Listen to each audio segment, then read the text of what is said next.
اگر عقیدہ صحیح رکھنا ہے، اہل سنت والجماعت کے عقیدے پہ رہنا ہے، سواد اعظم کے عقیدے پہ رہنا ہے، اور اپنے عقیدے کا تعلق و تسلسل حضور خواجہ اجمیر سے رکھنا ہے، حضور سرکار غوث العظم شیخ عبد القادر جیلانی سے رکھنا ہے، حضرت شاہ نقشبند سے رکھنا ہے، حضرت مجدد الفسانی سے، حضرت شیخ سورورد سے، حضرت امام ابو الحسن الشاذلی سے، شیخ احمد سید الرفاعی سے، اولیاء سے رکھنا ہے، اور اکابر ائمہ علماء اعلام سے رکھنا ہے، اعلیٰ حضرت مولانا شاہ احمد رضا خان بریلوی رحمہ اللہ تعالیٰ سے رکھنا ہے، حضرت شاہ ولی اللہ محدث دہلوی سے رکھنا ہے، حضرت شاہ عبدالعزیز محدث دہلوی سے رکھنا ہے، حضرت شیخ عبد الحق محدث دہلوی سے رکھنا ہے، حضرت مجدد الفسانی سے رکھنا ہے، امام سیوطی سے رکھنا ہے، امام قسطلانی سے رکھنا ہے، امام عسقلانی سے رکھنا ہے، حضرت امام یوسف بن اسماعیل نبہانی سے رکھنا ہے جو عالم عرب کے اعلیٰ حضرت تھے ایک ہی زمانے میں، کہ پھر قاضی ایاز سے تعلق رکھنا ہے، امام غزالی سے تعلق رکھنا ہے، امام رازی سے تعلق رکھنا ہے، علی القیاس جتنے ائمہ مفسرین، امام خازن ہیں، امام بغوی ہیں، امام آلوسی ہیں، صاحب روح البیان، جتنے ہر دور کے محدث، مفسر، فقیہ، مجتہد، علماء اور ائمہ اہل سنت کے، ان سے تعلق رکھنا ہے، تو پھر ہمیں انہی کے علمی نقش قدم پہ چلنا ہوگا۔ جن چیزوں پر عقیدہ اہل سنت کی ترکیز ہے اور ہمیشہ ترکیز رہی ہے، ہمیشہ ترکیز رہی ہے، یاد رکھ لیں یہ نام اہل سنت ہے۔ 1400 سال سے بڑے بڑے اکابر ہوئے، مگر اہل سنت کا نام بدل کر کسی بڑی سے بڑی شخصیت کے ساتھ مسلک کے نام کو نہیں جوڑا گیا۔ آپ میری بات کو سمجھیں، مسلک کے نام کو نہیں جوڑا گیا۔ حضور خواجہ اجمیر بھی تھے، مگر اس مسلک کو مسلک اجمیریہ نہیں کہتے، اہل سنت ہی کہتے۔ خواجہ نظام الدین اولیاء بھی تھے، قطب الدین بختیار کاکی بھی تھے، داتا گنج بخش علی حجویری بھی تھے، مگر عقیدہ اہل سنت ہی رہا، مسلک حجویریہ نہیں بنا، مسلک نظامیہ نہیں بنا، مسلک نبہانیہ نہیں بنا امام نبہانی سے، مسلک سیوطیہ نہیں بنا امام جلال الدین سیوطی سے۔ آپ میری بات کو سمجھ، مسلک عسقلانیہ نہیں بنا، مسلک قسطلانیہ نہیں بنا، امام عینی سے مسلک عینیہ نہیں بنا، قاضی ایاز سے مسلک ایازیہ نہیں بنا۔ امت میں بڑے بڑے اکابر ائمہ آئے، محدثین آئے، مفسرین آئے، تاریخ بھری پڑی ہے روشن ستاروں سے، مگر اہل سنت کا ایک وتیرہ رہا، بڑی سے بڑی کسی شخصیت کے نام پر مسلک کو معنون نہیں کیا۔ حضور علیہ السلام نے فرمایا تھا ما انا علیہ و اصحابی، مسلک عقیدہ وہ جس پر میں اور میرے صحابہ، میں سے مراد حضور کی سنت اور صحابہ سے مراد جماعت صحابہ۔ یہ نام آقا علیہ السلام نے رکھ دیا تھا اہل السنت والجماعہ۔ اب قیامت تک اس مسلک کا نام بدلنا حضور کے رکھے ہوئے نام سے انحراف کرنے کے مترادف ہے، آقا علیہ السلام سے انحراف کرنے کے مترادف ہے۔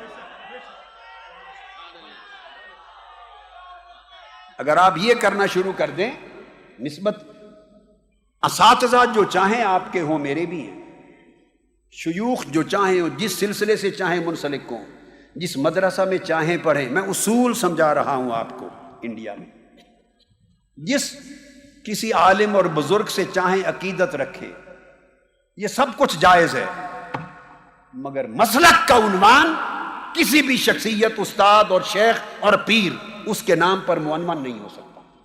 جو کرے گا وہ سواد اعظم کو چھوٹا سا فرقہ بنانے کی سازش کرے گا، وہ اہل سنت کے ساتھ دشمنی کرے گا، اور اہل سنت کو امت مسلمہ کے 72 فرقوں میں شامل کرنا چاہے گا، 72 فرقوں میں شامل کرے گا، جو اہل سنت کے عنوان کی بجائے کوئی اور عنوان لگانا چاہے گا۔ آقا علیہ السلام نے فرمایا یہود میں 71 فرقے ہوئے، نصارہ میں 72 فرقے ہوئے، حدیث پاک، میری امت میں 73 فرقے ہوں گے، جتنے فرقے ہوں گے جہنم میں جائیں گے، اور جو جنتی ہوگا وہ ملت ہوگی۔ صحابہ کرام نے پوچھا یا رسول اللہ وہ کون ہے؟ فرمایا الجماع، وہ فرقہ نہیں ہوگا، وہ جماعت ہوگی۔ السواد العظم، وہ میری امت کی اکثریت ہوگی، وہ فرقہ نہیں ہوگا۔ اس لیے میں عمر بھر فرقہ پرستی کے خاتمے کی بات کرتا ہوں، اس لیے کہ فرقے جہنم میں لے جاتے ہیں، جماعت اہل سنت ہو یا سواد اعظم یہ جنت میں لے جاتا ہے۔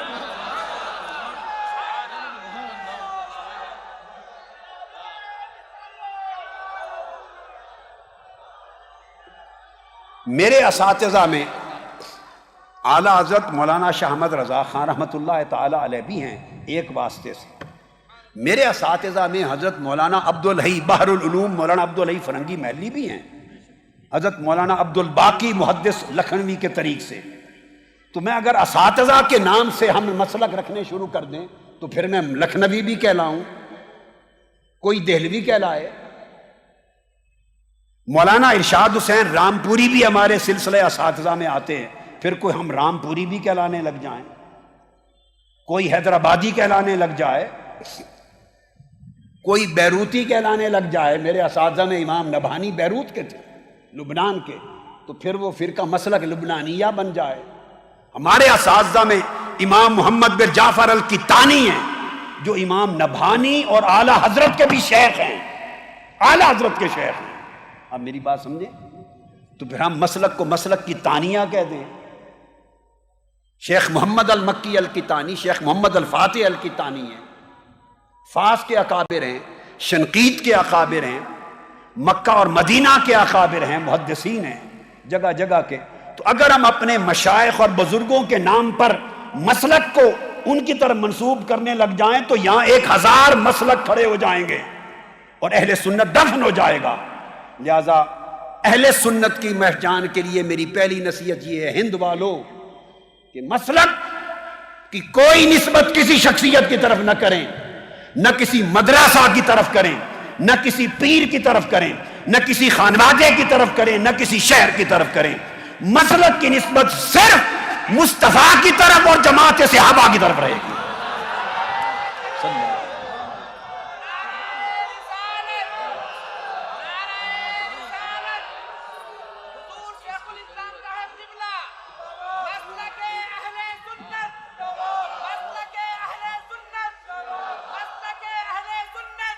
جب آپ اپنے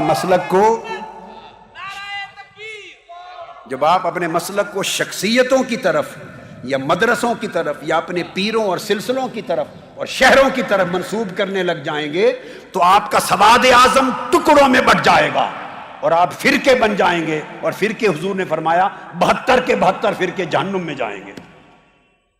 جنت میں فرقہ کوئی نہیں جائے گا، جنت میں تو سواد اعظم جائے گا اگر جماعت رہے گی، امت کی اکثریت رہے گی۔ پھر پاکستان اور ہندوستان والوں یہ سمجھو کہ جو گورکھ دھندے آپ کے ہیں، جو مسائل آپ کے ہیں، جن باتوں پر آپ فتوے لیے پھرتے ہیں، انہیں ہندوستان سے باہر تو ان باتوں کو جانتا ہی کوئی نہیں۔ وہ اہل سنت جو ملک کے شام میں رہتے ہیں ان پر کیا کہیں گے؟ وہ جو مصر میں کل اہل سنت ہیں ان پر کیا فتویٰ لگائیں گے؟ وہ سنی ہیں یا نہیں؟ وہ فلاں کے بارے میں کیا کہتے ہیں، فلاں کے بارے وہ فلاں بلا کو جانتے ہی نہیں۔ اردن و فلسطین میں اہل سنت ہے کیا کہیں گے؟ عراق میں اہل سنت ہے ان پر کیا کہیں گے؟ ان کو تو پتہ ہی نہیں، یہ ہمارے ہند کے معاملات ہیں۔ تو ہندوستان کو مسلک اہل سنت کے اوپر نہ چڑھاؤ، مسلک کو ساری دنیا کے اوپر رہنے دو۔ میری بات سمجھیں آپ؟ مسلک کو ہند، سندھ اور پاکستان اور بنگلہ دیش سے اوپر نہ کرو، نہ علاقے کو نہ بڑھاؤ، چونکہ مسلک تو مغرب میں بھی اہل سنت، سوڈان میں بھی اہل سنت، لیبیا میں بھی اہل سنت، لیبیا کے بعد الجزائر میں بھی اہل سنت، تیونس میں بھی اہل سنت، عراق اور فلسطین اور اردن میں بھی اہل سنت، ملائیشیا انڈونیشیا میں بھی اہل سنت۔ ارے اہل سنت کا عقیدہ آقا کا میلاد ماننے والوں کا عقیدہ، حضور کی غلامی محبت کا دم بھرنے والوں کا عقیدہ تو دنیا کی 50 مسلمان ریاستوں میں ہے۔ بلکہ 56 میں سے کم از کم 52 اسلامی ریاستوں میں ہے، وہ تو ہمارے انڈیا کے معاملات سے واقف ہی نہیں ہیں، انہیں تو یہاں کی بولی نہیں آتی، یہاں کے مسائل سے واقف نہیں۔ اگر آپ مسلک کے فیصلوں کے لیے یہاں کے گورکھ دھندے اور فتوے اور پمفلٹ اور تماشا شروع کر دیں گے تو ساری امت کہاں جائے گی؟ لہذا مسلک کی ایسی تعبیر کرو جو پوری امت مسلمہ کو قبول ہو اور ساری امت میں اہل سنت ایک ہی دھارے میں نظر آئیں، تاکہ اہل سنت سمندر نظر آئے، چھوٹے چھوٹے ندی نالے نہ بن جائیں، اہل سنت سمندر نظر آئے۔ اس کا ایک ہی طریقہ ہے۔ اب آپ پوچھیں گے کہ علاج کہ ہم کیا کریں، اس کے لیے کیا طریقہ ہے؟ میں نے تشخیص کر دی، بڑی بڑی ہستیاں ہر دور میں ہوئیں، مگر کسی زمانے کے مسلمانوں نے اپنے دور کے بڑے سے بڑے امام اور مجدد اور بڑی سے بڑی ہستی کے نام کے ساتھ مسلک کو بولیے نہیں جوڑا۔ اگر ہم جوڑیں گے تو ہم بدعت کے مرتکب ہوں گے، انحراف کے مرتکب ہوں گے۔ اس کا مطلب صرف ہمیں اپنی دکانداریاں چمکانے سے دلچسپی ہے، مصطفیٰ کے دین سے کوئی دلچسپی نہیں۔ ہمیں اپنے دھندے اور کاروبار سے تعجب ہے، اپنا پیسہ ٹکا جیب میں ڈالنے سے، اپنی دکان چمکانے سے غرض ہے، نہ مسلک سے دلچسپی ہے، نہ مصطفیٰ کے دین سے دلچسپی ہے۔ آفیشیل یوٹیوب چینل کو سبسکرائب کریں اور بیل آئیکن کلک کریں۔